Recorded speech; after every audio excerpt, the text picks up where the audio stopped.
Allah yang indah, nama-nama Allah yang terkandung dalam Asmaul Husna.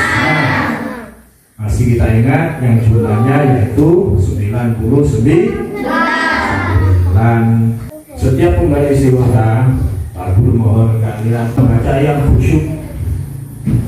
Kita menundukkan kepala, kita ingat semua dosa.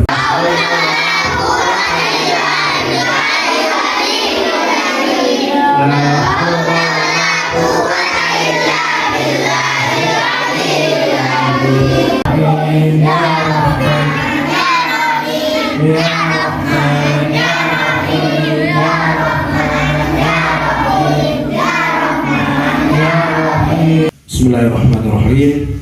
Assalamualaikum warahmatullahi wabarakatuh.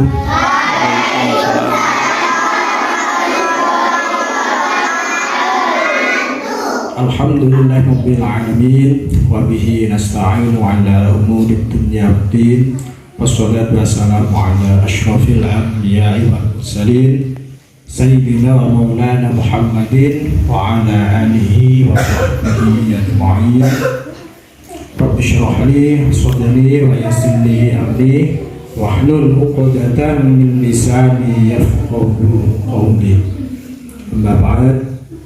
Kepada yang kami hormati Bapak Kepala Sekolah SDN Janjang Turung 3, kepada yang kami hormati Bapak Ibu Dewan Guru serta Bapak Rabi'i selaku SD, yang sangat saya banggakan anak-anakku sekalian dari kelas 1 sampai kelas 6. Puji syukur kita haturkan kehadiran Allah Subhanahu wa Ta'ala yang telah melimpahkan rahmat, taufik, hidayah serta nikmatnya kepada kita semua, sehingga kita bisa melaksanakan kegiatan rutin yaitu belajar dan disambung dengan kegiatan yang insya Allah kita laksanakan secara istiqomah, yaitu pembacaan istighfar. Salawat beserta salam kita aturkan kepada baginda Rasulullah Sayyidina Muhammadin Sallallahu Alaihi Wasallam, karena telah menjadi suri tauladan, menjadi panutan kita semua, sehingga ajaran yang beliau bawa kita bisa membedakan mana perkara yang hak. Perkara yang hak itu adalah perkara yang baik yang harus kita laksanakan dan harus kita taati. Kemudian bisa membuat perkara yang batil. Perkara yang batil yaitu adalah perkara yang tidak baik, atau bisa dikatakan dengan nama akhlak mazmumah atau sifat tercela. Anak-anakku sekalian yang sangat saya banggakan, pada kali ini kita akan belajar tentang yang namanya korupsi. Nah, korupsi itu bisa diartikan adalah mengambil hak orang lain tanpa sepengetahuan mereka.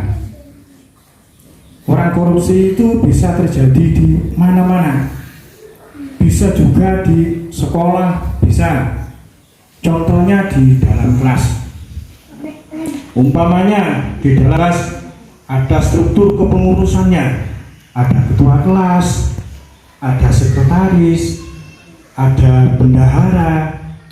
Nah, kemudian kelas itu umpamanya ada teman kita yang terkena musibah, kemudian ketua kelas menghimbau kepada semua siswa, kepada semua teman-teman untuk mengumpulkan dana, umpamanya ya, entah 1.000, 2.000 atau 3.000 sampai 5.000, kemudian terkumpul dengan dana sekian. Dengan sengaja di antara pengurus tadi itu ada yang mengambil uang tersebut tanpa sepengetahuan yang lain, maka hal tersebut bisa disebut dengan korupsi. Nggak ngomong-ngomong koncone mau dipek 10.000 tanpa alasan yang jelas. Nah, korupsi bisa juga diartikan sebagai mencuri. Apa mencuri itu? Nyolong, mengambil hak orang lain tanpa sepengetahuan mereka, tanpa mereka ketahui, kita ambil. Nah, perbuatan seperti korupsi atau mencuri tersebut termasuk salah satu perbuatan yang tercela, perbuatan yang tidak boleh ditiru, tidak boleh dilaksanakan dimanapun kita, ya, entah di sekolah, di rumah, bahkan umpamanya di antara kita ditakdirkan menjadi seorang pemimpin, jangan sampai kita melakukan hal tersebut. Allah berfirman dalam Al-Quran yang berbunyi, A'udzubillahi minasyaitonirrajim, Bismillahirrahmanirrahim. Ya ayyuhalladzina amanu la ta'kulu amwalakum bainakum bil batili illa an takuna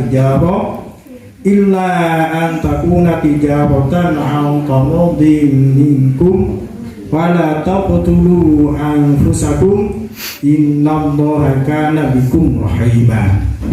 Subhanallahul azim.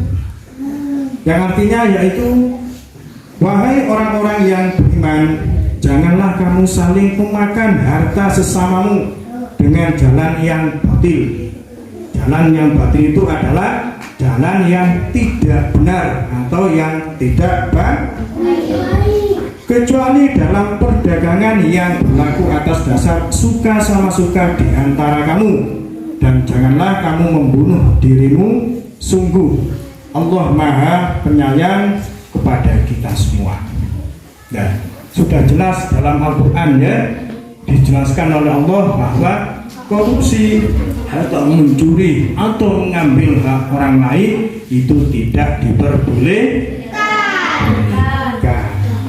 Nah, contohnya tadi itu contoh paling, jadilah siswa yang baik, jadilah pelajar yang baik, jadilah siswa yang jadi panutan yang lain. Kelas 6 menjadi contoh kelas 5, kelas 5 menjadi contoh kelas 4, kelas 4 menjadi contoh adik kelasnya sampai kelas 1. Jadilah siswa yang bisa dibanggakan oleh guru, orang tua, teman, dan tetangga sekitar. Dan jadilah siswa yang baik, siswa yang berprestasi, siswa yang menjadi suri tauladan bagi teman-temannya. Ya, maka dari itu semoga kita semua dari perbuatan korupsi tadi. Jelas ya, bahwa korupsi termasuk salah satu perbuatan yang tercela, perbuatan yang tidak dibenarkan. Ingat, korupsi sama juga dengan mencuri. Mencuri bukan langsung mengambil milik orang lain dibawa pulang, bukan hanya itu. Ada juga mencuri yang sering terjadi di antara kita semua. Contoh, itu bisa disebut mencuri. Contohnya, kalian nemu durian, nemu buah di sore wit kayu di Tegalu. Kemudian kamu bawa pulang dengan alasan nemu, itu juga dalam fikih tidak diperbolehkan. Itu sama juga mencuri. Dasarnya dilihat dari aslus syajarah, asal pohonnya. Kalau itu pohonnya hardi, umpamanya hardi punya ladang di situ bersebelahan dengan miliknya Agus umpamanya. Kemudian Agus bermain di situ, ke ono wit duren, pohon duren rotuh dijukuk gawa mulih dengan alasan nemu, itu juga tidak diperbolehkan. Dalam fikih dikatakan dilihat melalui aslus syajarah, yaitu pohon asalnya milik siapa. Nah, itu juga termasuk perbuatan mencuri. Sekali lagi kita berharap kita mohon kepada Allah semoga kita dihindarkan dari perbuatan-perbuatan tersebut. Mungkin itu sedikit yang dapat Pak Guru sampaikan. Semoga menjadi ilmu yang bermanfaat, ilmu yang berguna, bisa kita amalkan, bisa kita sampaikan kepada teman-teman yang lain. Kurang lebihnya mohon maaf yang sebesar-besarnya. Billahi taufiq wal hidayah, wabil ridho wal inayah. Assalamualaikum warahmatullahi wabarakatuh.